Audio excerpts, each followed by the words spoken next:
बिस्मिल्लाहिर्रहमानिर्रहीम, अस्सलाम वालेकुम नाज़रीन, मैं वास्मा शिराजी। प्रोग्राम है हम देखेंगे आज बहुत सी डेवलपमेंट्स हैं। एक तरफ भारतीय वजीर खारजा पाकिस्तान तशरीफ ला रही हैं और एक बर्फ है जो पिघली है दोनों मुल्कों के बीच। आला सतह के इजलास कल होंगे, मुलाकातें होंगी। हार्ट ऑफ एशिया कॉन्फ्रेंस के अंदर शिरकत के लिए वो आ रही हैं। दूसरी तरफ पाकिस्तान के क्रिकेट के मामलात भारत के साथ अपने फाइनल स्टेजेस पे हैं, किसी भी लम्हे हाँ हो सकती है। और तीसरी तरफ सबसे अहम मसला कराची और कराची ऑपरेशन से मुतालिक आज इजलास हुआ और इस इजलास के अंदर आर्मी चीफ, ISI चीफ, वजीर आजम पाकिस्तान, वजीर आला सिंध, तमाम अस्करी और फौजी और सियासी क़यादत जो है वो इस इजलास के अंदर शरीक हुई। ये इजलास जो हुआ है इसमें इसके बाद जो थोड़ी देर पहले आर्मी चीफ के स्टेटमेंट्स आए, उन्होंने इस ऑपरेशन को गैर सियासी करार दिया और ये कहा है कि वफाकी और सूबाई हुकूमतें आपस में कोऑर्डिनेशन बेहतर करें प्रोसिक्यूशन के हवाले से और दहशतगर्दों, उनकी माली मावनत करने वालों और उनका जो नेटवर्क है उसके खिलाफ ये ऑपरेशन है जो कि बिला इम्तियाज जारी रहेगा। दूसरी तरफ जब ये बात हम कर रहे हैं रेंजर्स के जो इख्तियारात हैं उसकी तौसीक का मामला अब काफी सेंसिटिव होता चला जा रहा है। 6 घंटे की मोहलत हमें जराए बता रहे हैं और जो रिपोर्ट्स हैं 6 घंटे की मोहलत वजीर आला सिंध को दी गई है, जिसमें कि उनको अपने जो रेंजर्स के इख्तियारात हैं जो सूबा तौसीक करता है उसको वो इख्तियारात वापस करने हैं 4 महीने के वास्ते या उनको तफवीज करने हैं। वजीर आला की जुम्बिश कलम ये जो है इख्तियारात उनको मिलेंगे, वो देखना है मिलते हैं कि नहीं मिलते। थोड़ी देर पहले सिंध की आला क़यादत जो है उसको बुलाया जा रहा है, दुबई से उनसे बातचीत हो रही है और अब भी एक इजलास जो है वो कराची के अंदर बिलावल भुट्टो जरदारी उसको चेयर कर रहे हैं इस मामले को देखने के लिए। ये उस सारे तनाजुर में हो रहा है जो कि डॉक्टर आसिम का स्टेटमेंट, जिसमें कि आज उन्होंने भरपूर तरीके से तरदीद की है उन सारे इल्जामात की जो उनके ऊपर लगाए गए और उन्होंने कहा कि उनको तोते की तरह कुछ बयानात देने के लिए कहा जा रहा है और मैं 2 लोगों के बीच किसी और की लड़ाई में मैं पिस रहा हूं। किस की लड़ाई में डॉक्टर आसिम पिस रहे हैं और क्यों पिस रहे हैं, इसमें भी आज के प्रोग्राम में बात करेंगे। और अगर हम ये कहें कि इस तनाजुर के अंदर जो 2 दिन पहले इलेक्शन हुआ है और जिसमें मुत्तहिदा कौमी मूवमेंट सिंध की कराची की सबसे बड़ी वाहिद जमात बन के उभरी है तो बेजा नहीं होगा और इससे भी बहुत से जो सवालात हैं उन्होंने जन्म दिया है इस ऑपरेशन के हवाले से और इसकी जो डायमेंशंस हैं उसके हवाले से, इसका जो पॉलिटिकल एंगल है उसके हवाले से, इसके अंदर जो मुहाजिर कार्ड भी इस्तेमाल हुआ है और जो मुहाजिरिज्म उभारा गया है किसकी तरफ से, क्या रियासत ने उनको मजबूर किया है ये कार्ड इस्तेमाल करने के लिए और क्या उनकी हमदर्दियां उनको दिलवाई गई हैं या मुत्तहिदा ने खुद ये कार्ड जो है वो लिया है और खुद इस पूरे जो सिचुएशन है उसको बेहतरीन अंदाज में पेश किया। बहरहाल इस वक्त बहुत सारे सवालात हैं और एक सवाल ये भी है कि क्या लोगों ने माइनस अल्ताफ फार्मूले को मुस्तरद कर दिया है। आज के इस प्रोग्राम में इस पर बात करेंगे और PTI की बदतरीन शिकस्त उसके ऊपर भी। हमारे साथ हैं जनाब शफकत महमूद साहब जो कि पाकिस्तान तहरीक इंसाफ के रुकने सूबा कौमी असम्बली हैं और सीनियर रहनुमा है। बहुत बहुत शुक्रिया सर। जनाब अनवर बेग साहब हैं, पाकिस्तान मुस्लिम लीग नवाज के रहनुमा हैं, सीनियर रहनुमा हैं, सेनेटर रहे हैं। बहुत बहुत शुक्रिया सर आपकी तशरीफ आवरी का। मोहतरमा खुशबख्श शुजायत साहिबा हमारे साथ हैं जो कि मुत्तहिदा कौमी मूवमेंट की सीनियर रहनुमा है, कराची से हमें ज्वाइन कर रही है। नवाब वसान साहब रुकने कौमी असम्बली पाकिस्तान पीपल्स पार्टी थोड़ी देर में हमें ज्वाइन करेंगे। सबसे पहले मैं आपकी तरफ शफकत साहब आना चाहती हूं क्योंकि कराची सूरत हाल और ये जो सब कुछ आज इजलास भी हुए हैं, PTI की शिकस्त है, MKM की जीत है, इसको आप किस तनाजुर में देखते हैं सर? किसकी फतह और किसकी जीत? अभी पहले तो सियासी बात कर लें। उसमें यह है कि अगर एक जाविये से देखें तो कुदरत ऑब्वियसली डिफीट हुई है, बड़ी कम सीट्स आई हैं कराची में और मेरा ख्याल 9% के करीब आई हैं। लेकिन दूसरे तनाज़र से देखें तो कराची में ग्रास रूट लेवल पे तकरीबन हर यूसी के अंदर तहरीक इंसाफ ने अपने कैंडिडेट खड़े किए हैं, मुकाबला किया है, अपनी एक ग्राउंड की एक फोर्स बनाई है और आइंदा के लिए एक तैयारी मुकम्मल हुई है जो कि आइंदा में हमें हेल्पफुल होगी। ठीक है, रिजल्ट ठीक नहीं आया, उसमें बहुत सारे फैक्टर्स हैं। मेरा ख्याल है कि रेंजर्स का जो ऑपरेशन है कराची में वो MQM के हक में गया और अच्छा। जी, और MQM ने बड़ा ही मेरा ख्याल है दाद देनी चाहिए सियासी चाल की कि उन्होंने जो कॉन्ट्रडिक्शन पैदा हुई रेंजर्स के साथ, जो तजाद था या जो ऑपरेशन हुआ, उसको यूज किया, इस्तेमाल किया कि अपने वोट बैंक और जितने भी महाजिर और कार्ड खेला एथनिसिटी का, यानी कि अपनी जो पुरानी उनकी सियासत थी 80 के आखिर में या 90 में, यानी कि महाजिर कार्ड खेला। ये तासुर दिया कि रेंजर्स जो है वो उनके जुल्म कर रहे हैं और तजादात को मजीद बढ़ाया, रेंजर्स को अटैक भी किया ताकि वो रिस्पॉन्ड करें।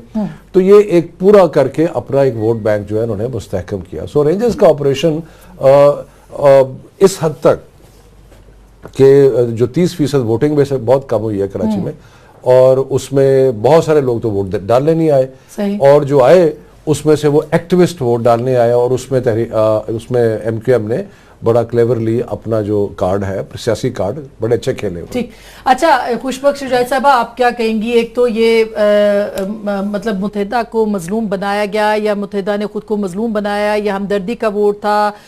शफकत साहब का ये कहना है कि बड़ी चालाकी के साथ मुत्तहिदा ने उस वोट को अपने लिए कन्वर्ट किया है, और पहली बार यानी एक लंबे अरसे के बाद आप मुहाजिरिज्म की तरफ दोबारा चले गए। आप क्या कहेंगी इस बारे में? आसमा, यहाँ मैं बिल्कुल बरमला एक बात कहना चाहूँगी कि एमक्यूएम को जो वोट मिलता है वो उसकी मकबूलियत का वोट मिलता है, ना उसको मजलूमियत का वोट मिलता है। क्योंकि देखा जाए तो 25-30 साल से जितने ऑपरेशन इस सियासी पार्टी पर हुए हैं, और हकीकतन जितने शुहदा इस पार्टी में हैं, और इस मरतबा भी 27 माह से जिस तशद्दुद का कारकुन शिकार हैं, जो हरासमेंट फैली हुई थी, 80% आसमा मैं आपको बताऊं कि हमारे जिम्मेदारान और हमारे कारकुनान जो थे, या वो उनको ले जाया गया था, या वो अंडरग्राउंड थे, और वो काम की नौयत पूरी नहीं कर पा रहे थे। उस पर अगर एमक्यूएम ने इतना भारी मैंडेट हासिल किया है तो तस्लीम करना चाहिए। देखिए, स्पोर्ट्समैन स्पिरिट ये होती है, आप अपनी शिकस्त को भी खुल कर तस्लीम करें और अपनी फतह को भी अल्लाह ताला का शुक्र अदा करते हुए तस्लीम करें। मैं यहाँ बिल्कुल ये कहूँगी कि अल्ताफ़ हुसैन भाई की एक कायद की हैसियत से एमक्यूएम के कारकुनों में, उनके सपोर्टर्स में, उनके मोहब्बत करने वालों में एक मकबूलियत का वोट है। अच्छा। और ये इतना पावरफुल वोट है कि किसी वक्त भी इस वोट में कोई कमी नहीं आई। ये एक इम्पोर्टेंट दफा हमने इतना आप 92 के अच्छा, बाद उसमें जी ये बिल्कुल बाइकआउट किया, उसके बाद हाँ नहीं, इसमें कोई शुबा नहीं है। शफकत साहब, आप कुछ कहना चाह रहे हैं? नवाब हसन साहब ने हमें ज्वाइन किया, बहुत बहुत शुक्रिया। लेकिन 10 लाख या 10,000 खत डायरेक्ट लिखा है अल्ताफ हुसैन साहब ने अपनी कॉन्स्टिट्यूएंसी या अपने लोगों को वहां पे। तो देखिए, इतनी मुनज़्ज़म तहरीक उन्होंने चलाई है, इसमें कोई शक नहीं तो जी, मुनज़्ज़म। लेकिन मकबूलियत किसी वजह से होती है ना, ऐसे हवा में तो मकबूलियत नहीं होती ना। मकबूलियत जो मुहाजिर कौमी मूवमेंट की जो मकबूलियत है, उसमें एक बड़ा उन्होंने अपने आप को मुहाजिर बनाने की कोशिश की है, लेकिन मैं एमक्यूएम कह देता हूँ कि एमक्यूएम की मकबूलियत में एक बहुत बड़ा फैक्टर यानी कि उनके मुहाजिर होने की वजह से है, और वो मुहाजिर वोट बैंक जो है उसको वो कर देते हैं। किसने मजबूर किया उनको इस तरह? नहीं, वो तो हालात की वजह से कह लें आप, 80 से शुरू हुआ। दूसरा, जिन हालात की वजह से 80 की दहाई में उनकी मकबूलियत हुई थी, वही हालात इस वक्त रेंजर्स का जो ऑपरेशन था उसको इन्होंने साबित किया कि ये जुल्म हो रहा है हमारी कौम के ऊपर, और क्योंकि ये जुल्म हो रहा है इसलिए वो मजलूम कार्ड भी मकबूलियत का बायस बना। मैं मकबूलियत को डिनाई नहीं कर रहा, मैं सिर्फ मकबूलियत की वजूहात बता रहा हूँ। अच्छा, बिल्कुल। ये खुशबख्त साहब कुछ कह लीजिए, फिर मैं बाकी गेस्ट के पास भी जाऊँ। जी जी हाँ, 2 जुमले जी। एक तो ये बात कि हमने कभी मजलूमियत का कार्ड इस्तेमाल नहीं किया। हमारे कारकुनान ने जितनी हिम्मत दिखाई, जितना हौसला दिखाया, चाहे वो NE 246 का मामला हो, ना वो इस वक्त, बल्कि पिछली भी आप अगर हिस्ट्री उठाकर देख लें, जितना जितना दबाव बढ़ता चला गया, उतना उतना वोट बैंक बढ़ता चला गया।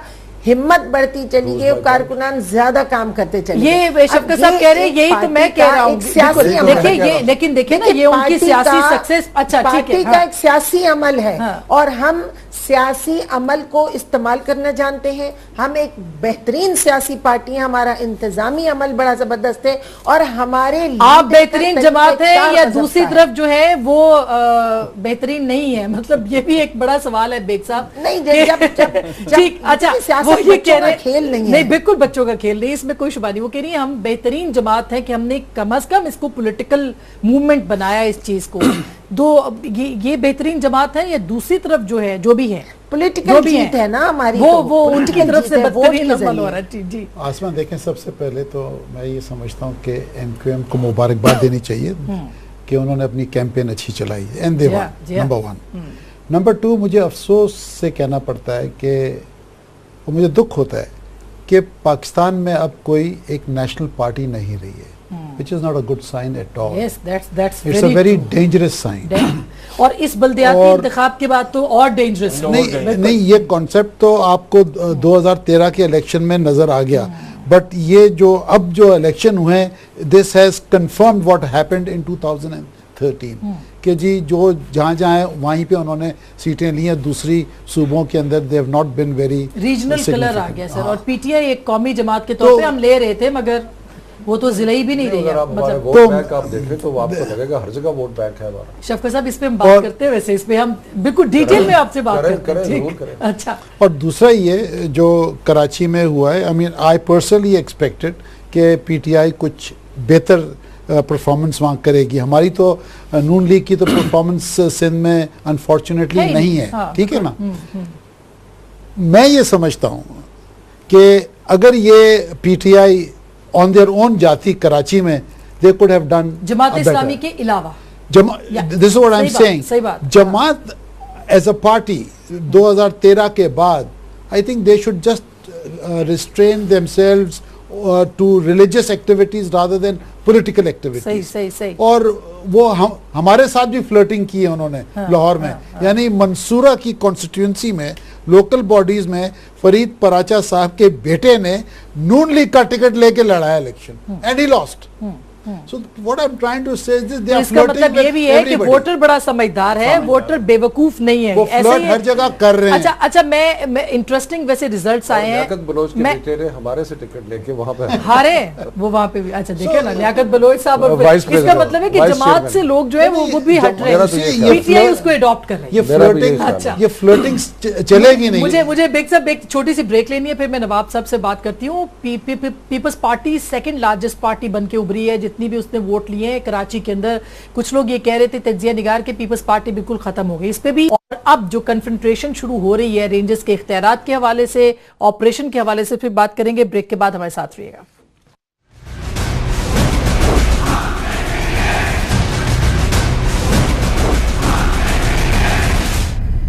वेलकम बैक नाजरीन, एक दफा फिर आपको खुशामदीद कहते हैं। इलेक्शन जाहिर है कि इलेक्शन के बाद बहुत सारी चीजें हैं और आज जो इजलास हुआ है जाहिर है कि उसके हवाले से भी हम बात करेंगे। लेकिन नवाब हसन साहब, पहली बात तो ये है कि आज जो सवाल उठाए डॉक्टर आसिम ने, जो बात की, बयान दिया, और आपने देखा होगा कि सिंध पुलिस के एक ऑफिसर उनको साथ लेके जाए थे, उनके कान में कुछ कह रहे थे बार बार, उनको कोई मैसेजेस आ रहे थे या दिए जा रहे थे या आए हैं।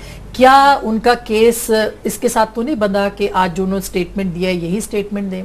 देखें, सबसे पहले कि जो जिस इलेक्शन की बात हुई, तो मेरे ख्याल में जो पाकिस्तान पीपल्स पार्टी ने तो अच्छे वोट लिए हैं और अच्छे खासे, मतलब ये नहीं है कि हम पूरा स्वीप किया है। मतलब इस तरीके से 2013 में जो इलेक्शन हुई थी तो उससे ज़्यादा हम वोट लिए हैं, लयारी में भी या मलीर में भी उससे ज़्यादा पाकिस्तान पीपल्स पार्टी का रहा है। और सबसे बड़ी ज़्यादती ये हुई है कि जो चैनल्स, आपके टीवी चैनल थे, वो तो पाकिस्तान पीपल्स पार्टी का तो बता ही नहीं रहे थे, वो तो बता रहे थे पीटीआई और एमक्यूएम का। तो हमें थोड़ा सा उस पर लाश पड़ा। अगर ये बराबर इक्विवेलेंट बैलेंस पे हम चलाते सबको तो हम बहुत सारे मतलब जीत जाते हैं। अपनी आपने रिटेन की है अपनी रिटेन की है और भी ले लेते वोट बैंक बड़ा है आपका बिलावल के जलसे की वजह से। हाँ, और भी हम ले लेते हैं। इस वजह से हमें थोड़ी ज्यादती हो गई चैनलों की वजह से। वैसे भी 5 साल आप कहते हैं हमें तो फर्क ही नहीं पड़ता चैनल्स की वजह से। आप तो पीटीआई और जमीयत पता नहीं किस किस को ऐसे फ्लैश कर रहे थे, एमक्यूएम को ज्यादातर कर रहे थे। तो इस वजह से पाकिस्तान पीपल्स पार्टी की अगर उनमें शामिल कर देते तो जाहिर है हमारे जो वोटर थे उन पे बड़ा इम्पैक्ट पड़ा और उनमें बड़ी वो होगी कि तो ये टीवी को शायद नहीं दिखा रहा है, तो शायद आए तो है तो मीडिया ना, अगर मीडिया नहीं होगा तो कैसे होगा। तो वही है मीडिया। अच्छा जैसे उसके बिल्कुल आपका ये शिकवा बजा है, बहुत सारे लोग ये शिकवा करते हैं कि पीपल्स पार्टी को इतना ज्यादा नहीं दिखाया जाता, इसमें कोई शुबा नहीं है। लेकिन अब डॉक्टर आसिम का जो केस है आज जैसे पार्टी बहुत से लोग जो है वो इस पे बात करने को तैयार नहीं है, लेकिन डॉक्टर आसिम ने जो कह दिया है, क्या ये पॉलिसी है आपकी कि आप उनको बचाएंगे अगर वो ये जो उन्होंने कहा है वो कहेंगे? देखिए, हम तो कहीं भी कोई भी हो क्रिमिनल को, हम तो कहीं भी किसी को हम नहीं चाहेंगे कि पाकिस्तान पीपल्स पार्टी बड़ी पार्टी है और हम नहीं चाहेंगे कि कोई भी किसी की सपोर्टिंग करें या कोई भी किसी इन वारदातों में इन्वॉल्व हो। तो जाहिर ये पाकिस्तान पीपल्स पार्टी ऐसे बंदों को नहीं करती। देखिए, आसिम अली की जो बात है, डॉक्टर आसिम की आपने बात की है, तो मेरे ख्याल में इनका जो केस है तो जुडिशरी में चल रहा है, तो वही दूध का दूध पानी का पानी हो जाएगा। जो भी होगा फैसला, अगर एसपी कोई कान में बता रहा है तो ये अलग बातें, ये तो कहने वाली बातें होती हैं, सारी ये ऐसे ही बातें होती हैं, प्रैक्टिकली बातें होनी चाहिए। और जो भी होगा जाहिर है हम कहीं भी किसी की कोई भी क्रिमिनल में कोई भी इन्वॉल्व हो। देखिए, कराची में जितना ऑपरेशन चला 10,000 से ज्यादा लोग गिरफ्तार किए गए, 10,000 से ज्यादा। हाँ। उनमें ये नहीं है कि सिर्फ एमक्यूएम के ऊपर हुआ, बाकी पार्टी के नहीं, सबके पार्टी के ऊपर हुआ। लयारी में देखें, 90 पे देखें, हर जगह पे ये ऑपरेशन चलता रहा। हमने सपोर्टिंग मतलब सिंध गवर्नमेंट के साथ जो है ना, पुलिस ने भी बड़ा रोल अदा किया। देखिए, आइंदा भी इसीलिए तो सिर्फ आज रेंजर्स के इख्तियारात में नहीं वो ये कोई करेंगे जरूर, लेकिन ऐसा कोई मसला नहीं, ऐसा कोई भी नहीं है। ये जाहिर ही है। अभी आज वजीर आजम आया है, वजीर आजम तो सिर्फ एक पंजाब का वजीर आजम है, ये थोड़ी है कि सिंध का है या केपीके का है। देखिए, वजीर आजम इस तरीके से नहीं होते। जैसे पंजाब में काम चल रहा है ऐसे सिंध में भी होना चाहिए, केपीके में भी होना चाहिए, बलोचिस्तान में भी होना चाहिए। और ये भी सिंध जो रेवेन्यू दे रहा है 75% 90% सिंध दे रहा है। सिंध में क्या मिल रहा है? सिंध को शिकायतें हैं, सिंध को ज्यादा शिकायतें केपीके को होंगी, बलोचिस्तान को भी होंगी। देखिए, इस तरीके से नहीं होना चाहिए। मुल्क एक पाए से नहीं चलता, 4 पाए हैं, जैसे 4 बेड के होते हैं। तो मैं यही सवाल बेग साहब से पूछना चाह रही हूँ। देखिए, अगर पंजाब यही सारा कह रहे हैं ना कि सब करप्शन वहां हो रही है, सब वहां हो रहा है, पंजाब के अंदर कुछ नहीं हो रहा, जो रीजनल पार्टीज की आपने बात की थी ना, वो यहाँ पे आके उसको तकवीयत मिलती है। ये डेंजरस है बहुत ज्यादा। कराची जाहिर है स्वीप किया एमक्यूएम ने, सिंध स्वीप किया है पीपल्स पार्टी ने, 2 स्टेक होल्डर्स नाराज है। आसमा, वजूहत जायज भी हो तो आसमा मेरी बात सुने, सिंध के अंदर जितनी दहशत गर्दी हुई है और जितनी करप्शन हुई है और जितनी किलिंग हुई, आप कभी सोच सकती हैं कि अपने वसान भाई को पता है, ये एग्री विद मी, 10,000 आदमी were killed in the last 8 years। और अनफॉर्चुनेटली पीपल्स पार्टी का दौर 8 साल से है वहाँ पे, उसमें कुछ हिस्सा एमक्यूएम का भी है। 10,000 बंदा मरा है, 10,000 बंदा पंजाब में मरा है, 10,000 बंदा केपी में मरा है। नहीं, पॉइंट मेरा कहने, और फिर जिस तरीके की रैम्पेट करप्शन सिंध में हुई है, कहीं और हुई है। एक minute kindly let me speak. जब आपने ये हमारी पार्टी पे अटैक किया तो अब आप सुने, ये ऑफिशियली मैं बता रहा हूँ, आई मीन एक सीनियर ब्यूरोक्रेट ने मुझे कहा, there is 400 billion rupees in Sindh which is unaccounted for. Punjab में तो कोई करप्शन नहीं हो रही ना। मैं नहीं कह रहा कि हो रही है या नहीं हो रही। पॉइंट ये है कि जिस तरीके से रैम्पेट करप्शन उधर हो रही है, यानी किसका नाम नहीं आया और क्या क्या कुछ नहीं हुआ। So much so that Aga Khan university hospital वो एक्सटेंशन अपनी करना चाहते थे, उनसे भी पैसे मांगे उन्होंने नहीं। वो डॉक्टर आसिम की करप्शन और टेरर करप्शन में बड़ा फर्क है। जो टेरर फाइनेंसिंग है वो बहुत बड़ा एलिगेशन है। आसमान, जहां तक डॉक्टर आसिम का तल्लक है, I don't know the nitty-gritty of the case, क्या सच है क्या झूठ है, वो अंडर कस्टडी है, he is in the court of law. अब जो फैसला हो हमें व्हाई शुड वी कमेंट, हमें नहीं पता ना कि क्या उन्होंने कन्फेशनल स्टेटमेंट्स दिए हैं वहां। आज जो कोर्ट के सामने कहा है हम उस पे तो बात कर सकते हैं ना। नहीं कोर्ट में वो ये कह रहे हैं ना कि ज्यादती हुई है, कौन नहीं कहता, हर आदमी कहता जी मुझे मेरे से जबरदस्ती लिखवाए। पॉइंट ये है कि लेट द कोर्ट्स डिसाइड। अगर ही इज चाचा मेरा बुजुर्ग है, बड़ा भी है, मैं रेस्पेक्ट भी करता हूँ, इज्जत भी करता हूँ, शायद और होता तो मैं बीच में इंटरप्ट करता, इस वजह से बड़ा है मेरा तो मैं लिहाज भी करता हूं। सबसे बड़ी बात ये नहीं है कि हाँ सिंध में करप्शन हो रही है, मुझे अफसोस इस बात का है जो भी चैनल्स पे जो भी कहीं से कोई व्यूज लेते हैं, नहीं मैं आ रहा हूँ, व्यूज जिससे एंकर से लेते हैं इस तरीके से पाकिस्तान पीपल्स पार्टी के नाम लेते हैं जैसे एबीसी की तरह, और जो पंजाब में उधर डरते हैं और जो है उधर डरते हैं। पाकिस्तान पीपल्स पार्टी को इतना ये कमजोर समझ रहे हैं, मुझे अफसोस है इन बातों का। ये क्यों कर रहे हैं ऐसा नहीं होना चाहिए, न्यूट्रलिटी होनी चाहिए। नहीं देखिए मुझे कहने का मतलब ये है कि सिंध में करप्शन हो रही है, इधर कुछ नहीं हो रहा, पंजाब में केपीके में नहीं हो रहा, या बलूचिस्तान में नहीं हो रहा, दूध के दुल्हे हैं, कोई कुछ भी नहीं हो रहा, ये ज्यादती हो रही है। अगर सिंध के साथ ये सिंध की ज्यादती और यही एमकेएम अगर कहती है तो देखिए ना, आप अगर उसको लार्जर उसमें देखें तो दो स्टेक होल्डर्स अगर ये कंप्लेन कर रहे हैं, ये नहीं हम कह रहे कि वो बिल्कुल साफ हैं या पाक हैं, तो ये बड़ी डेंजरस बात है। देखें सियासत से अगर आप हट के देखें तो ये जो दो स्टेक होल्डर्स हैं इनके अंदर जो अशखास हैं उनके बारे में आप देख लें कि जो करप्शन इनके लोगों ने की है, ये जो डॉक्टर आसिम के बारे में जो कहानियाँ आ रही हैं, शर्जील मेमन साहब जो भागे हुए हैं यहाँ से, मोहतरम आसिफ जरदारी साहब भी मुल्क में नहीं है, उसके अलावा जो बेशुमार जरदारी साहब के ऊपर नहीं आए तो बेहतर है, बाकी ऐसे क्यों ना है, क्यों आसिफ जरदारी साहब कोई पवित्र है कि उनके ऊपर नहीं आ सकते? ऐसे नहीं कि आसिफ अली जरदारी साहब ने ये कर दिया वो कर दिया, क्या कर दिया देखिए ना, बाकी अच्छा आप बोल रहे हैं हर जगह पे बिल्कुल। मैं एक छोटी सी वसंत साहब एक छोटी सी मैं ब्रेक लेती हूँ, ब्रेक के बाद शफकत साहब से ही इस पे बात करेंगे कि मामला बहुत संजीदा हैं, पॉलिटिकल पार्टीज जो हैं वो शायद आई एम श्योर कि वो देख रही हैं इन सारी चीजों को, लेकिन इसके नतीजे बड़े खतरनाक होंगे। अगर एमकेएम का वोट लेके वापस आना अगर एक बहुत बड़ा जवाब है और अगर इस जवाब को किसी और माने में लिया जा रहा है तो उसको समझना पड़ेगा। ब्रेक के बाद से बात करेंगे, हमें साथ रहेगा।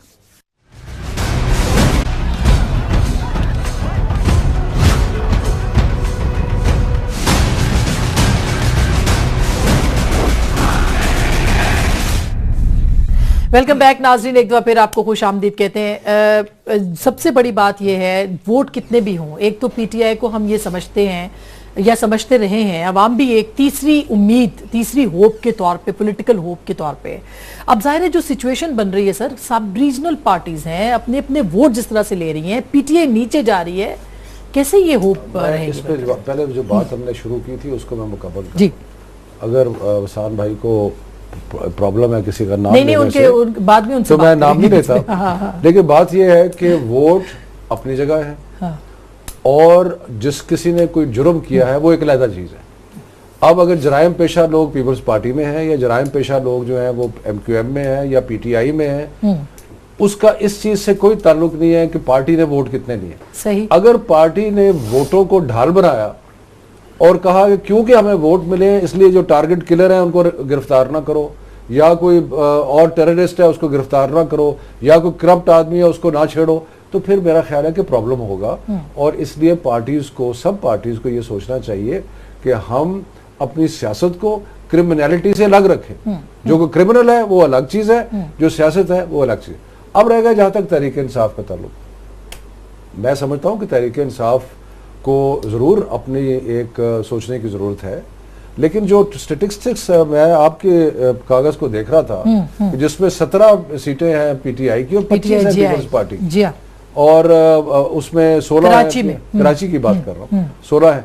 सो मकसद ये है कि हम, I would be very happy to see कि वोट बैंक कितना है, क्योंकि हमने अगर 7-7.5 लाख या 8 लाख लिया था, अगर 8 लाख वोट लिया था, तो मैं ये देखना चाहूंगा कि ये 250 यूसीज जो है तकरीबन लगभग, कि इसमें क्योंकि हमने हर यूसी को कंटेस्ट किया है तो उसमें हमारा कितना वोट आया आपको। दूसरा मेरा ख्याल है कि ये नहीं कि मैं किसी पार्टी के खिलाफ हूँ, लेकिन मेरा ख्याल है कि वोटों ने और हालात ने साबित किया कि शायद ये जो हमारा अलायंस जमात इस्लामी के साथ हुआ था, शायद इसको इतनी पजीराई नहीं मिली जितना हमारा वेरी ट्रू ये बड़ा शायद ये भी एक रीजन हो। हाँ। मकसद ये है कि पार्टीज में पॉलिटिक्स में ऊंच नीच आती रहती है। एक पीरियड आया था 2013 में, उसमें हमें कुछ वोट मिले, कुछ प्रॉब्लम्स हुए। अब ये एक पीरियड आया हुआ है, लेकिन सिर्फ मैं इतनी आपसे गुजारिश करूंगा कि अगर हम जीत नहीं रहे तो चाहे कराची है, वहां पे पीटीआई मुकाबला कर रही है, चाहे बलूचिस्तान है, खैबर, हर जगह मौजूद है, वो तो पीपल्स पार्टी और बाकी जमातें भी है ऑर्गेनाइज करना, अपने आप को ऑर्गेनाइज भी करना है, और जो नैरेटिव है हमारा, अगर उसमें कोई प्रॉब्लम है उसको भी बदलना है। ये बड़ी फेयर बात है। मैं ख्याल है, आई एम श्योर आपकी आज पार्टी मीटिंग थी, उसमें भी ये बातें हुई होंगी। लेकिन खुशबख्त साहबा, क्या जो इलेक्शन हुआ है और जिसमें एमकेएम ने एक लैंडस्लाइड विक्ट्री ली है, ये इस बात, यानी कराची का जो ऑपरेशन है, आप समझती हैं कि उसका असर नौ जायजा लेने की जरूरत है, और अगर है तो एमकेएम अब हम्बल तरीके से किस तरह से उसमें कंट्रीब्यूट कर सकती है? क्योंकि ये नहीं होना चाहिए कि अब जीत गए हैं तो अब किसी और की शिकस्त है, इदारों की शिकस्त है, ये तासुर नहीं जाना चाहिए। नहीं, आप सही कह रही हैं, लेकिन आसमा, आपको याद होगा कि इस ऑपरेशन को हमने वेलकम किया और हमने ही इस बात का इजहार किया था, ख्वाहिश का, कि कराची में ये ऑपरेशन शुरू किया जाए। अभी जितनी गुफ्तगू हो रही है, आप उससे अंदाज़ा लगाइए, ऐसा महसूस हो रहा है कि सिवाय सिंध और कराची के बाकी सारे मुल्क में दूध की नहरें बहती हैं, सारे फरिश्ते रहते हैं, सारी पार्टियों के सारे लोग बड़े नेक हैं, बहुत अच्छे हैं, बहुत प्यारे हैं। सिर्फ अगर बर्फ गिरती है तो बेचारे मुसलमानों पर, कि अगर एमक्यूएम और पीपल्स पार्टी का स्टेक है, देखिए कौन अपना घर आरास्ता करने के बाद उसे खुद तोड़ना चाहेगा?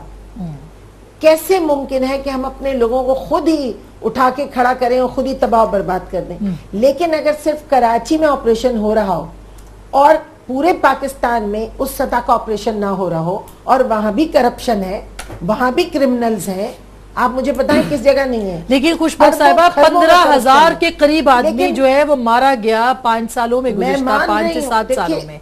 ये किसी और मुल्क के हिस्से में नहीं इस तरह हुआ। तो आसमा, भत्ते की जो सूरत हाल थी, किया जाए, हमने कहा ऑपरेशन किया जाए, लेकिन हमें एतराज सिर्फ एक बात पर है, और जिसका हम एहतजाज बार बार करते हैं। ऑपरेशन पे एतराज नहीं है, हमारा एहतजाज ये है कि क्रॉस दी बोर्ड होना चाहिए काम, और सबको एक निगाह से देखना चाहिए।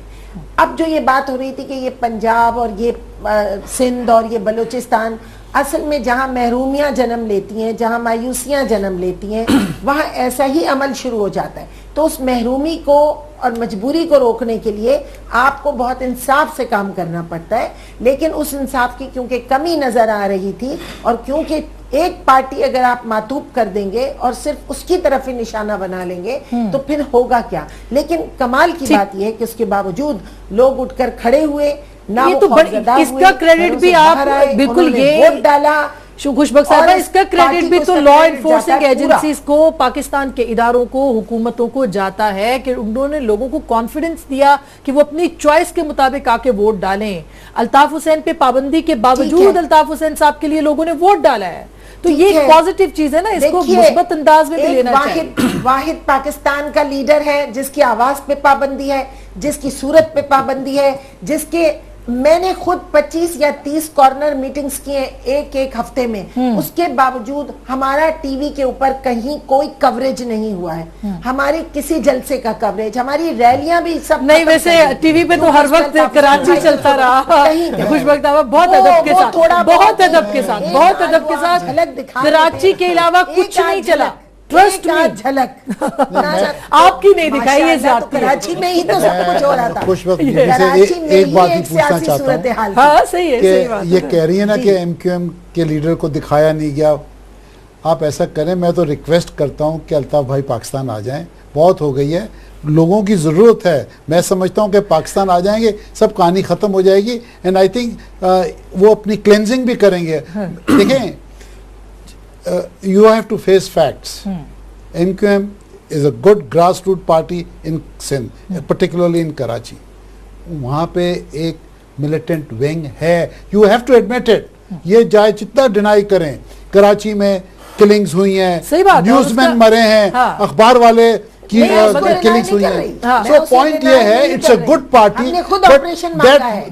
That tiny majority in the MQM अच्छा, अब इज रूइनिंग द ये बेग साहब अभी देखें ना, अब ये जो मुलाकातें हो रही हैं, वजारत दाखिला जो है वो मिल रही है, वो कह रही है जी साइन कर दें, एक आपने दस्तखत करना है रेंजर्स के इख्तियारात के लिए, मगर वजीर आला जो है वो नहीं कर रहे। 6 घंटे की मोहलत है, उसके बाद वफाकी हुकूमत फैसला करेगी क्या करना है। मतलब मैं बिल्कुल वो नहीं कर रही, लेकिन अगर इमरजेंसी लगती है, गवर्नर रूल लगता है, तो फिर पीपल्स पार्टी क्या करेगी? देखिए ऐसा नहीं है कि जिस तरीके से ये जो बातें चल रही हैं कि वजीर आजम आया, या जो वजीर आजम तो अपनी तौर तरीके से आया, कोई फंक्शन था उसका जो भी था, तो ऐसा नहीं पूरी मीटिंग थी वहां पे, आर्मी चीफ गए वहां पे। नहीं, आप कैसे मतलब आप शॉपिंग के लिए गए थे बोरी बाजार में। आप ये देखें सिंध गवर्नमेंट ये तो नहीं है, पार्टी तो है ना, पार्टी पाकिस्तान वफाकी पार्टी है, कोई जाहिर है उसमें नहीं है कि ये फैसले जाहिर है 1-2 दिन अगर लगते हैं तो उसमें कोई हर्ज तो नहीं है ना। तो अगर एक दो अगर हो जाए तो उसमें क्या है, अगर इनको तकलीफ क्या है, अगर इतना चलते हैं कि अगर 1 दिन या 2 दिन डिले हो गए या कुछ घंटे डिले हो गए, तो उसमें क्या है, तो ये हो जाएगा ऐसा। और अगर पहले हो जाता तो उसमें नहीं, मतलब हम ये चाहते हैं, हम ये चाहते हैं कि कम से कम ये जो रूल्स रेगुलेशन है जो भी है, असेंबली का शायद इजलास भी बुला रहे हैं, उनमें वो पास करवाएंगे। इस वजह से थोड़ा सा पहले आपने कभी असेंबली को आपको वहां से लेनी है, वैसे अगर मैं गलत हूं मुझे इनको असेंबली की इजाजत से हम तो अप्रिशिएट करते हैं रेंजर्स को, पुलिस को अप्रिशिएट करते हैं, हम तो आर्मी को भी अप्रिशिएट करते हैं, जिस तरीके से लॉ एंड ऑर्डर कराची का बेहतर किया, जिस तरीके से पार्टी मुख्तलिफ पार्टी से, ये नहीं है कि एक ही पार्टी है, बाकी पार्टी जो जहां क्रिमिनल थे सबका तकरीबन 80% सफाया हुआ। हम कोई किसी को शिकायत नहीं होनी चाहिए। और जिस तरीके से ये इलेक्शन भी हुई, देखें किस तरीके से इलेक्शन हुआ, अगर ये सफाया नहीं होता, इलेक्शन होती तो बड़ी खुनारेजी होती। ये जाहिर है पुलिस का भी है, रेंजर्स का भी है, आर्मी का भी है, ये नहीं है कि किसी का नहीं है। तो वसान साहब, एक जो बात आपने की है, एक चीज जो कि आज आईजी पुलिस ने इस मीटिंग के अंदर कही है, उन्होंने कहा जी हमारे पास एपीसीज नहीं है, हमारे पास मुख्तलिफ चीजें जो कि होनी चाहिए, बल्कि ये सामने स्टोरी वही कहते हैं जी 30 केसेस ऐसे हैं जिनका रिजल्ट निकला है, लेकिन उनके पास भी बहुत सारी चीजें जो कि होनी चाहिए पुलिस के वो नहीं है। तो क्या अगर पुलिस सिविलियन, ब्रेक के बाद इसी पॉइंट को उठा लेती हूँ मैं आप ही के साथ, क्योंकि ये सारी उनकी यानी जो चीजें पुलिस के पास होनी चाहिए, जो दुनिया में उनके पास है, वो पैसे उनके पास हैं। पैसे नहीं है ना, पैसे आप देंगे, वफाक देगा तो सब होगा, वफाक तो देंगे, आप नदीपुर को देखें, आपने खा गए तबाह यार वसान। अब you know the facts यार। नहीं मगर देखिए अगर अच्छा ये मैं शक्कर साहब से पूछूंगी, क्योंकि अगर पुलिस ये कंप्लेन कर रही है कि उनके पास वो चीजें जो कि मौजूद होनी चाहिए नहीं है, तो फिर वो कल को ये चीजें वो ले रही है ना कि हम क्या करें, हमारे पास कुछ नहीं है। छोटी सी ब्रेक के बाद इस पर बात करेंगे हमारे साथ रहिएगा।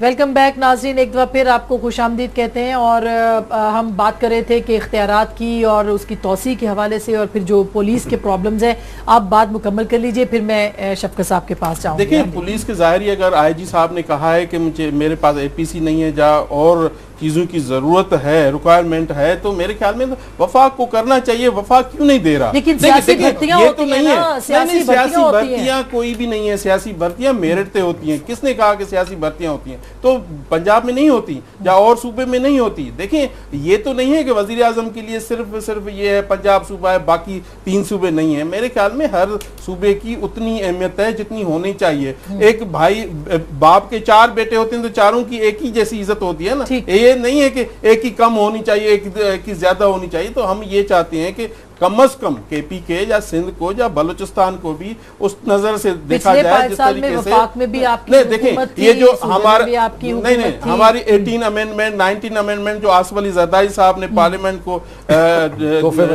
तोहफे में दी थी, जो भी थी वो दी थी। देखें उसमें जो NFC अवार्ड था वो पहली बार पाकिस्तान जब आजाद हुए नहीं मिला। वो अभी आसफ अली वो पैसे ही नहीं मिल रहे, वो पैसे ही नहीं मिल रहे। लेकिन पैसे ही नहीं मिल रहे। साहब से यही पूछ रही थी, वो कह रहे हैं जी हमें नहीं मिलते, हम उस तरह से रेंजर्स को जो जाहिर है रेंजर्स को सूबाई हम अफोर्ड हुकूमत करते हैं, पैसे सूबाई देती है, गवर्नमेंट अफोर्ड कर रही वो है। कह रहे हैं हमें पुलिस को, सर सिविलियन इदारों को अंडरमाइन नहीं किया जा रहा। नहीं देखें, ये पहली तो बात, मैं 2-3 इश्यूज उठाए गए हैं, मैं क्विकली सिग्नेचर हो जाएगा, रेंजर्स को एक्सटेंशन मिल जाएगी, सो ये तो इसको तो आप छोड़ देना, थोड़ा सा लहतो लहल कर रहे हैं, कोई फ़र्क नहीं पड़ेगा उससे। दूसरी बात यह है कि पुलिस हकीकतन पुलिस पे कोई तवज्जो नहीं थी, और सिर्फ ये मैं बात सिंध की नहीं कर रहा, सारे पाकिस्तान में पुलिस ग्रेजुअली, थोड़ा सा मेरा तजर्बा पुलिस के साथ काम करने का है, ओवर द इयर्स पुलिस की परफॉर्मेंस आहिस्ता आहिस्ता कम होती गई, इसलिए कि प्रोफेशनलिज्म कम हुआ, और वो इक्विपमेंट जो जब आप टेररिज्म का मुकाबला कर रहे हैं तो आप एक ऐसे दुश्मन से मुकाबला कर रहे हैं जिसके पास जदीद असला है, और आपके पास जदीद चीज़ें होनी चाहिए उसका मुकाबला करने। जो ट्रेडिशनल पुलिसिंग है उसमें ये चीज़ें नहीं होती थी, तो अब इसको अपग्रेड करने के लिए बड़ा ज़रूरी था कि इसमें इन्वेस्टमेंट की जाए।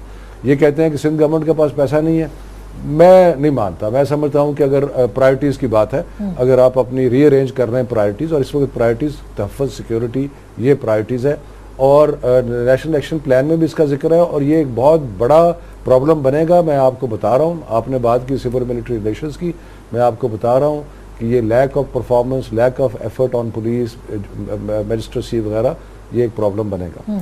तीसरा जो प्रॉब्लम बनेगा, मेरा ख्याल है कि इस इलेक्शन से रेंजर्स के लिए मज़ीद मुश्किलात पैदा होंगी अपना ऑपरेशन, अपना काम करने के लिए। उसका जायजा लेना पड़ेगा उसके नहीं, उसके लिए डिफिकल्टी इसलिए होंगी कि देखें ना, पॉलिटिक्स की ज़बान और जो एक ऑपरेशन की ज़बान है वो मुख्तलिफ ज़बान है। पॉलिटिक्स की ज़बान यह है कि आप बादशाह हैं, इस वक्त आप जीत गए हैं, ये पॉलिटिक्स की ज़बान है। पॉलिटिक्स की ज़बान जो है ना, इसका ताल्लुक ऑपरेशन की ज़बान से नहीं है, लेकिन पॉलिटिशियन जो होता है ना, वो जब जीतता है तो उसका लेवल कहीं और चला जाता है, तो वो फिर रेजिस्ट करता है, उसके पास अवाम की ताकत आ जाती है, और वो अवाम की ताकत को कॉन्फिडेंस भी लेता है, और उसमें कोई खुमार भी आता है, कोई घमंड भी बनता है उसमें। लेकिन जो दूसरी तरफ से जो ऑपरेशन के रिक्वायरमेंट्स हैं, या दूसरे जो रेंजर्स हैं या बाकी, वो उस पॉलिटिक्स की जुबान को इतना नहीं समझते। सो वो तो देख रहे हैं कि यार ये क्रिमिनल्स हैं, क्रिमिनल्स को, सो यहाँ पे एक कॉन्ट्रडिक्शन जो पहले थी, मुझे शक है कि वो जरा तेज होगी उसको, बिल्कुल। और इसमें हमें इसको बड़ा केयरफुली हैंडल करना पड़ेगा। डायमेंशंस की भी सर बात है ना कि अगर तो आसमा, हमें बहसियत मजबूरी बड़ा केयरफुली हैंडल करना पड़ेगा, बिल्कुल। इसलिए कि जानें ज़ाया हो रही है, मिलिट्री के लोग मारे जा रहे हैं, पुलिस के लोग मारे जा रहे हैं, लॉ एनफोर्समेंट मारे शहीद हो रहे हैं, रेंजर्स के लोग शहीद हो रहे हैं। ये सिर्फ ज़बानी कलामी नहीं हो रही बात, लोग अपनी खून की शहादत दे रहे हैं। सही। तो उसमें अगर आपने इसको केयरफुली हैंडल ना किया तो इससे बहुत ज्यादा डिफिकल्टीज। अच्छा, ये जो कोऑर्डिनेशन की बात की है खुशबक साहिबा के, वफाकी आर्मी चीफ ने कहा है कि वफाकी और सूबाई हुकूमतों को कोऑर्डिनेशन की जरूरत है। मतलब ये तो खुली तनकीद है ना कि उनकी आपस में ही नहीं बन रही, वो आपस में उनकी कोऑर्डिनेशन नहीं है। तो इस बारे में भी ऑपरेशन के हवाले से उनका ये बयान कितना अहम है आर्मी चीफ का? देखिए आसमा, अभी ये बात हो रही थी ये क्या साइन हो जाएगा या नहीं, और उनकी मुद्दत में तोसी होगी नहीं। मुझे आप एक सवाल का जवाब दें, किसकी मजाल है कि उन्हें यहाँ से निकालें? किसकी मजाल है जो ना करेगा?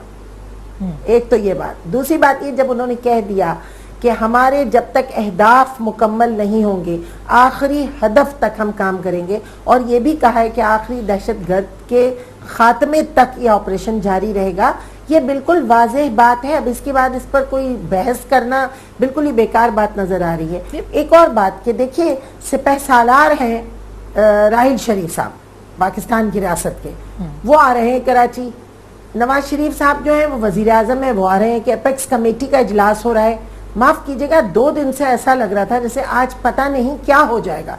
एपेक्स कमेटी के इजलास के बाद या उसके दौरान न जाने क्या फैसले होंगे, न जाने क्या हो जाएगा। मीडिया पे एक हाइप बिल्डअप हो गई, अवाम परेशान, लोग मुतफक्किर। मैं आपको बिल्कुल एक अवामी बात बता रही हूँ। हालांकि ये मीटिंग्स जो हैं ये एक तसलसल में जारी है, और इसकी एक सूरत हाल है, इसमें बैठकर जायजा लिया जा रहा है, और जो भी कुछ हो रहा है वो वफाक और सूबों की हिमायत के साथ होना बहुत जरूरी है। अगर वफाक और सूबे 2 मुख्तलिफ डायरेक्शंस में काम करेंगे तो फिर आसमा ये ऑपरेशन नहीं होगा, ये ऑपरेशन ज़रबे अज़ब भी नहीं होगा, ये फिर कुछ और हो जाएगा। जिससे सारी कौम परेशान होती है और मुतफक्किर होती है कि कहीं ऐसा ना ये हो जाए, बड़ी ये खुशबक साहिबा ने बड़ी असल में बात तमाम इदारों को एक पेज पर होना जरूरी है, एक पेज पर तमाम इदारों का आना जरूरी है। और जो उन्होंने ये तनकीद की है ये मेरे ख्याल से बिल्कुल बजा है। सूबाई हुकूमत एक तरफ किबला करके खड़ी हो और अगर वफाकी गवर्नमेंट एक तरफ, तो फिर कैसे कोई बात चलेगी? सही। हम अजीब और गरीब अब कहा दोनों का रात को हम तो देख रहे हैं कि वो दोनों एक पेज पे हैं, यहाँ कुछ अच्छा, और बात हो रही हो। सही, बिल्कुल मुख्तलिफ दो बातें सुन रहे थे, आवाम परेशान है। ठीक जी। आसमा, सिंध और specially Karachi is in problem. ये एमक्यूएम को भी पता है, पीपल्स पार्टी को भी पता है, फेडरल गवर्नमेंट को भी पता है, लॉ इन्फोर्सिंग एजेंसीज को पता है। प्रॉब्लम है तो उसको सॉर्ट आउट करना है। आई थिंक ये मेरी एडवाइस है टू एमक्यूएम, ये करें ना करें इनकी मर्जी है। I think they should help the law enforcing agencies to get rid of all these culprit और अपना किबला सही कर लें। और इस वोट के बाद तो इस जरूरी वोट है, के बाद यू बिल्कुल। शुड बी बिल्कुल ज्यादा आप आगे आए और आके आप ऑफर करें कि भाई आप पिन पॉइंट करें। अब देखिए मिसाल के तौर पे इमरान फारूक साहब इनके लिए बहुत बड़े लीडर थे, उनका कत्ल हुआ लंदन में, कितने क्वेश्चन मार्क्स आए हुए। सो पॉइंट ये आए, है लेकिन उनकी टाइमिंग देखे ना, जब वो एफआईआर दर्ज कराने थे तो उसके देखे ना उसका फायदा हुआ एमकेएम को। क्या बात कर रहे हैं फायदा नुकसान की एक अपनी जगह। अनाउंस करने की जरूरत क्या की गवर्नमेंट को? पॉइंट ये है कि there are criminal elements within the party. So I think even MQM और सब पॉलिटिकल पार्टीज को ये करना चाहिए। ये जितना मिलिटेंट विंग है या कोई क्रिमिनल्स अंदर आए हुए हैं, ये वैसे खुशबक साहिबा ये अपॉर्चुनिटी तो जाहिर है अब एमकेएम के पास आई है और they should be large hearted now after this. इसमें तो मेरे ख्याल में कोई सपोर्टिंग इनकी कोई किसी की भी नहीं, क्रिमिनल जो भी करता है तो उनकी सपोर्टिंग कोई नहीं कर रहा। तो हमें देखें, हमें मुझे जो लग रहा है हमारी जो सियासत है, जो जनरली सियासत इस सिचुएशन में कमजोर पड़ रही है। मैं ये भी बता दूं, सियासत कमजोर पड़ रही है पूरे सियासतदानों की। ठीक, सियासी इदारे और सियासी इदारे कमजोर पड़ रहे हैं कि ये देखें, हमें मिलजुल के काम करना चाहिए। ये नहीं है कि जो बहुत सारे इशू ऐसे हैं को तो प्रोटेक्ट नहीं करना चाहिए। हम कब कर रहे हैं? हमने कब, पाकिस्तान पीपल्स पार्टी ने कभी किया ही नहीं है। हम तो चाहते हैं कि कहीं भी क्रिमिनल हो, हमारे पार्टी में हो तो उनको भी पकड़ा जाए, उनको भी पैसे किरदार तक पहुंचाना चाहिए। क्यों नहीं? यही कहना चाह रही हूं। अल्ताफ हुसैन भाई ने भी हमेशा अपनी तकरीरों में कहा और हम भी कहते हैं कि ऑपरेशन हमने खुद इनवाइट किया था। और अगर कोई शख्स भी क्रिमिनल है और पकड़ा जाता है और करारे वाकई उसका फैसला हो जाता है, उसको चौराहे पे लटका दें। भाई वो किसी, अगर पार्टी का लीडर है, किसी पार्टी का कारकुन है, कोई वजीर है, कोई भी शख्स है, उसको सजा दें। जजा और सजा का तो तस्वुर ही हमारे यहाँ खत्म हो गया है। हम कब कहते हैं कि नहीं क्रिमिनल को ना पकड़े, लेकिन हाँ मासूम लोग उसके जद में ना आए। और ऑपरेशन जो है अक्रॉस द बोर्ड होना चाहिए, उसमें किसी की तरफदारी नहीं होना चाहिए। हम इसकी बात करते हैं। अब ये वो पॉइंट है शफकत साहब, बिल्कुल बहाल हो रहा है, बिल्कुल सही बात है। ये वो पॉइंट है जिसके ऊपर सिंपथीज आती है कि हाँ वाकई लोग भी जब ये सुनते हैं कि सब कुछ सिंध में हो रहा है, पंजाब में कुछ नहीं हो रहा, केपी में कुछ नहीं हो रहा, बलोचिस्तान में कुछ नहीं हो रहा, कोई नाम ही नहीं लेता बलोचिस्तान का, तो फिर सिंपथीज बढ़ती है। सर नहीं, पहले तो बात यह है कि बलूचिस्तान में बहुत कुछ हो रहा है, वो हमें बहुत सारी खबर नहीं होती क्योंकि मीडिया भी नहीं है वहाँ पे। बाकी बिल्कुल सही है, पंजाब में होना चाहिए, केपी में भी होना चाहिए। केपी में हमने एहतसाब कमीशन बनाया जो इंडिपेंडेंटली काम कर रहा है, उसने तो हमारे एक वजीर को अरेस्ट कर लिया है, तो इसलिए बाकी जगह पे भी होना चाहिए, बिल्कुल होना चाहिए। लेकिन मैं एक चीज़ फिर कॉशन कहूँगा, मैं खुशबक साहिबा की बात सुन रहा था कि ये चीज़ का तयन करना कि गुनाहगार कौन है या बेगुनाह कौन है, ये पॉलिटिकल पार्टी अपने तौर पे नहीं कर सकती, ये तो किसी और अदारे ने करना है। तो अगर आप खुद ये अगर आप खुद तयन करना शुरू कर देंगे, बात कर रहे हैं कि अगर आप खुद तयन करना शुरू कर देंगे कि जी ये गुनाहगार है और ये नहीं है, अगर आपके 90 पे झापा पड़ता है और इतना बेशुमार असला वहां से निकलता है, तो उसका somebody is responsible, कोई जिम्मेदार है उसका। देखिए कराची में अदालत में फैसला होना चाहिए। कराची में एमक्यूएम डोमिनेटेड एरिया था जहाँ पे 250 फैक्ट्री वर्कर्स जल के मर गए, जिसमें बच्चे औरतें थी। मैं ये समझता हूँ कि ये एमक्यूएम को चाहिए कि जो कल्प्रिट्स हैं they should help the government to find who the culprits were. देखिए ये बहुत बड़ी चीज है, 250 बंदा जल के जिसमें सही बात, औरतें बच्चे सही थी, बात। यानी वो केस क्लोज हुआ है। बहुत वसाद साहब बहुत मुनासिब शुक्रिया, नहीं है ये। वक्त खत्म हो गया। थैंक यू सो मच शफकत साहब, बेग साहब, खुशबक साहिबा। बिल्कुल यही बात है, फैसला होना चाहिए और फैसला अदालतों को करना चाहिए, अदालतों को सबूत चाहिए, अगर वो नहीं है तो उसके लिए स्ट्रेटजी बनानी चाहिए। लेकिन जिस तरह से उन सबूतों और उस अमल से पहले ही तशहीर हो रही है, इससे बहुत ज्यादा नुकसान होगा और ये तासुर नहीं जाना चाहिए कि ये किसी खास सियासी जमात या जमातों के खिलाफ है और किसी खास सूबे की जमातों के साथ है। हम देखेंगे कि आने वाले दिनों में ये जो मामला है वो किस तरह बढ़ता है आगे, और हम देखेंगे कि इदारे सिविलियन इदारों को भी कैसे मजबूत करते हैं, हम देखेंगे।